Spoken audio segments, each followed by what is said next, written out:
السلام عليكم ورحمة الله وبركاته، حبايبي متابعين قناة هواية تربية طيور الزينة. أهلا بحضراتكم من جديد. النهاردة هنتكلم عن موضوع مهم وشاغل يعتبر معظم المربين والعالم الهاوية للتربية، وبالذات اللي بيدوروا على شغل التركيبات والطفرات العالية. بس طبعا زي ما تعودنا إن شاء الله قبل ما نبدأ في الفيديو، يا ريت اللي مشتركش في القناة ينزل يشترك. لو انت أول مرة تشوفنا ينزل يشترك في القناة وفعل زر الجرس على الكل عشان يوصلك كل جديد. ولو الفيديو عجبك واستفدت منه يا ريت ما تبخلش علينا باللايك علشان الفيديو ينتشر، ويا ريت تشير الفيديو عشان غيرك يقدر يشوفه ويستفاد والقناة تنتشر بإذن الله. النهاردة إن شاء الله هنتكلم عن تركيبة الشكر برصاصي. إيه التركيبات اللي بنحتاجها في إنتاج الشكر برصاصي؟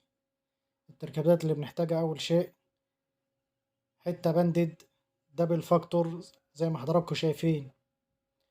البند الدبل فاكتور بيمتاز مفيش عليه علامات كتير في الريش أكتر من علامة الرمب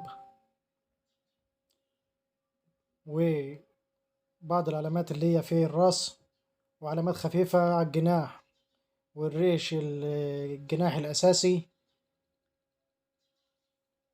دايما بيكونوا ممسوحين مفيش فيهم أي علامات، بيكون الريش صافي زي ما حضراتكم شايفين كده. الريش الجناح بيكون صافي.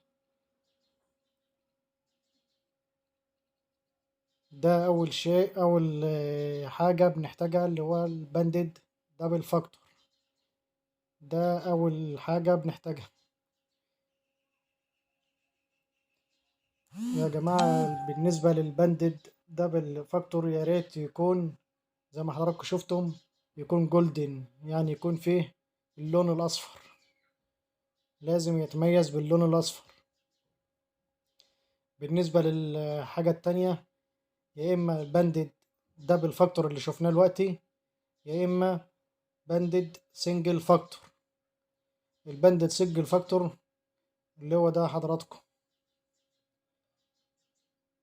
بيمتاز بوجود علامات على الظهر وعلى الجناح، نظام الرسم واضح عكس الدبل فاكتور زي ما حضراتكم شايفين. وطبعا لازم يكون جولدن زي ما حضراتكم شايفين كده، لازم يكون فيه اللون الأصفر واضح في الجسم. ده أهم شيء. معلش بقى النتاية دي يعني شرسة شوية عمالة تعض ومش عايز. في علامة برضو بنميز بها الباندد سنجل فاكتور اللي هي النقطة البيضاء اللي هي في أسفل الرأس. ده الباندد سنجل فاكتور. طبعا يا إما بنحتاج باندد سنجل فاكتور يا إما بنحتاج باندد دبل فاكتور. وطبعا في معلومة في الآخر هنشوف فين إيه النوع الأفضل لإنتاج الشجر برصاصي بنسبة 90% أو 100%. الحاجة التالتة اللي بنحتاجها في التركيبة بتاعتنا النورمال الرمادي جولدن، برضو نفس النظام. لازم اللون الأصفر معانا عامل أساسي في التركيبة بتاعتنا. زي ما حضراتكم شايفين ده ذكر نورمال موف رمادي موف، ده أفضل لون للتركيبة بتاعتنا عشان تنتج الشكر برصاص.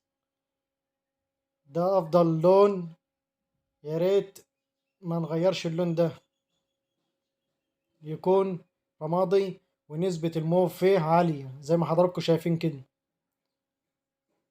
وطبعا لازم يكون يلو فيس زي ما انتم شايفين جولد. ناخد حتة بقى من الجولدن من النورمال دي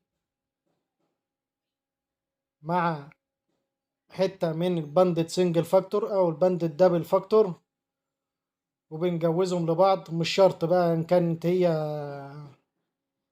النورمال الأنثى أو الذكر، مش هتفرق معانا، المهم نجمع الألوان دي زي ما حضراتكم شايفينها بالظبط كده. في طبعا ممكن يكون أوبلاين أو نورمال، يمشي الاتنين عادي، مفيش أي مشكلة. بس طبعا اللي موجود معايا دلوقتي النورمال. أهم شيء يكون جولدن وفي نفس الوقت موف. الألوان دي أنت جمعت الألوان دي يعني، يبقى بإذن الله معاك تركيبة الشكر برصاصي.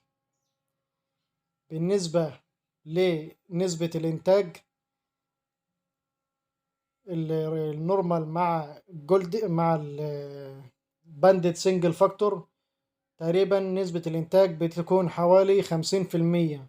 يعني مثلا لو العش فيه 4 فروخ 4 زغاليل، بيطلع لك 2 فيهم شكر برصاصي، والاتنين التانيين طبعا بيكونوا في الأغلب باندد سنجل فاكتور. والنسبة الأعلى طبعا في الإنتاج، لو عايز تنتج 100% أو 90% من الإنتاج يطلع عندك شكر برصاصي، ياريت تجمع بين النورمال وبين باندد دبل فاكتور اللي حضرتك شفتوه في الأول ده. دي التركيبة دي، يعني الباندد مع الباندد دبل مع النورمال، ده بيعطيك نسبة 90% من الشكر برصاصي،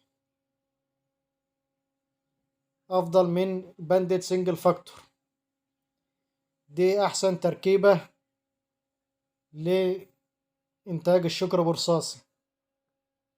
طبعا كل الوقت بيدور على الشكر برصاصي لأنه مطلوب، بحيث وسعره مرتفع.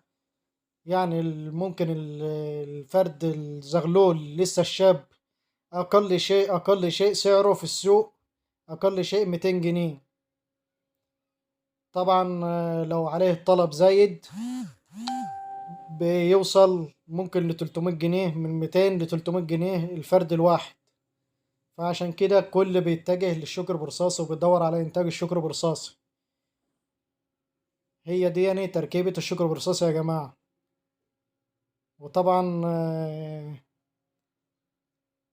هي دي يعني الألوان المميزة والأساسية في إنتاج الشجر برصاصي.